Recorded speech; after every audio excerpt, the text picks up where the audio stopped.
여러분 안녕하세요. 아이러브9입니다. 오늘도 자동차 소식 하나 들고 왔는데요. 이번 건 진짜 흥미로운 이야기예요. 테슬라 로보택시 안에서 그동안 우리가 못 보던 화면이 하나 포착됐다는 소식입니다. 시작하기 전에 이 채널 처음 오신 분들은 구독이랑 좋아요 눌러주시고 알림 설정까지 해두시면 다음 영상도 놓치지 않고 보실 수 있어요. 그럼 바로 시작해 볼게요.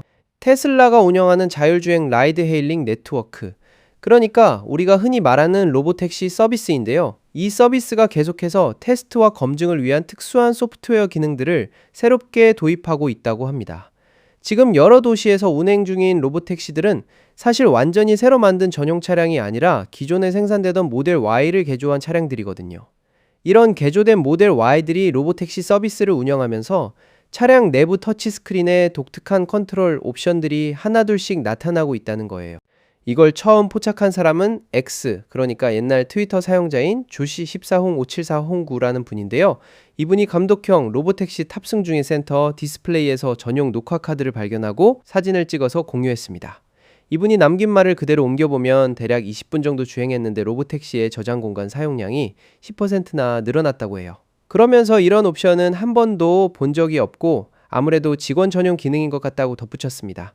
여기서 감독형 로보택시라는 표현이 나오는데 이게 뭐냐면 아직 사람이 운전석에 앉아서 만약의 상황에 대비하는 형태의 로보택시 운행을 말해요. 이 녹화 옵션들은 바로 이런 감독형 로보택시 탑승 상황에 맞춰져 있고 차량에 함께 타고 있는 안전 모니터 요원들이 직접 텔레메트리 데이터와 주행 세션을 녹화할 수 있도록 도와주는 도구라고 합니다.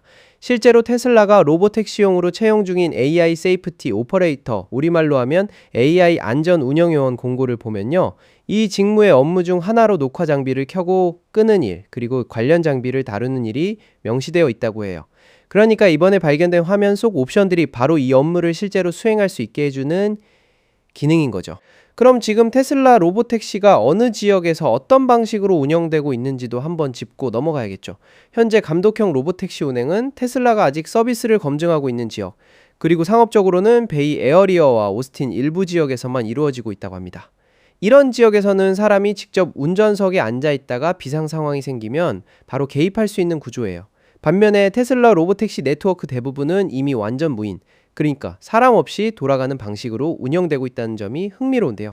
지역별로 하나씩 살펴보면 오스틴은 무인 모델 Y 운행과 감독형 운행이 섞여 있는 상태고요. 베이 에어리어는 감독형 운행만 이루어지고 있습니다. 그리고 댈러스, 휴스턴, 마이애미, 올랜도, 템파 이렇게 5개 지역은 전부 무인 모델 Y 운행만 하고 있다고 해요. 이렇게 보면 테슬라가 감독 없는 완전 자율주행을 이미 상당히 넓은 지역에서 굴리고 있다는 걸 알 수 있죠. 다시 화면 이야기로 돌아가 볼게요. 이번에 포착된 화면 속 녹화 위젯을 보면요. 실시간으로 저장 공간 사용률이 표시되고 그 옆에 드라이브 마운트 해제, 녹화 중지, 그리고 휴식 시간 사이클 시작 이렇게 3가지 옵션이 함께 나와 있다고 합니다. 인터페이스를 보면 이 저장 장치가 글로브박스 USB 포트를 통해 연결되어 있다는 걸 확인할 수 있는데요. 이 포트는 원래 일반 소비자용 테슬라 차량에서 USB 스틱을 꽂아서 미디어를 저장하거나 대시캠, 센트리 모드 녹화를 하는데 쓰던 바로 그 포트예요. 그러니까 완전히 새로운 하드웨어를 추가한 게 아니라 기존에 있던 포트를 활용해서 이런 검증용 녹화 시스템을 구축했다는 거죠. 그런데 여기서 좀 놀라운 지점이 하나 있습니다. 앞서 말씀드렸듯이 겨우 20분 주행했는데 전체 저장 공간의 10%가 사용됐다고 했잖아요. 이 정도 데이터량이면 단순히 전방 카메라 하나만 녹화하는 수준이 아니라 차량 외부 모든 방향의 멀티 카메라 영상을 동시에 캡처하고 있을 가능성이 높다고 합니다. 이게 검증 작업과 AI 학습을 위한 데이터 수집 목적으로 보인다는 분석이에요. 이런 속도로 데이터가 쌓이다 보니까 안전 모니터 요원들은 근무 시간 동안 대용량 저장 드라이브를 여러 번 교체해야 할 가능성이 크다고 합니다. 이런 소프트웨어적인 변화들을 보면 개조된 모델 Y 로보택시가 일반 소비자용 차량과는 점점 다른 방향으로 발전하고 있다는 걸 알 수 있어요. 녹화 기능 말고도 최근에 테슬라가 무인 로보택시에서 방향 지시등과 비상등 소리를 아예 없앴다고 하는데요. 이게 승객이 타는 실내 공간을 좀 더 조용하게 유지하기 위한 조치라고 합니다. 작은 부분이지만 이런 디테일 하나하나가 로보택시 전용 경험을 만들어가고 있다는 느낌이 들죠. 그리고 이렇게 적극적으로 데이터를 모으는 이유는 결국 대규모 확장을 위한 밑작업이라고 볼 수 있는데요. 테슬라가 최근 발표한 내용에 따르면 로보택시 차량들의 무인 주행 누적 거리가 38만 마일을 넘어섰다고 합니다.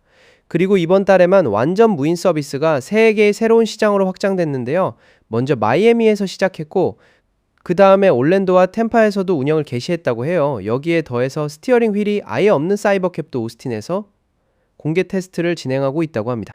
결국 이런 실제 도로에서의 방대한 로보택시 주행 기록들이 테슬라의 신경망을 계속해서 발전시키고 있고, 이 데이터들이 충분히 쌓여야 스티어링 휠 없는 전용 차량인 사이버캡이 본격적으로 상업 운행 차량의 자리를 넘겨받을 수 있을 거라는 전망이에요. 정리해보면 이번에 발견된 녹화 카드 하나만 봐도 테슬라가 얼마나 체계적으로 로보택시 검증 작업을 진행하고 있는지 엿볼 수 있었던 것 같습니다. 겉으로 보기엔 그냥 화면 속 작은 옵션 같지만 그 뒤에는 안전 요원의 실제 업무, 데이터 수집 전략, 그리고 앞으로의 대규모 확장 계획까지 다 연결되어 있다는 게 흥미롭죠.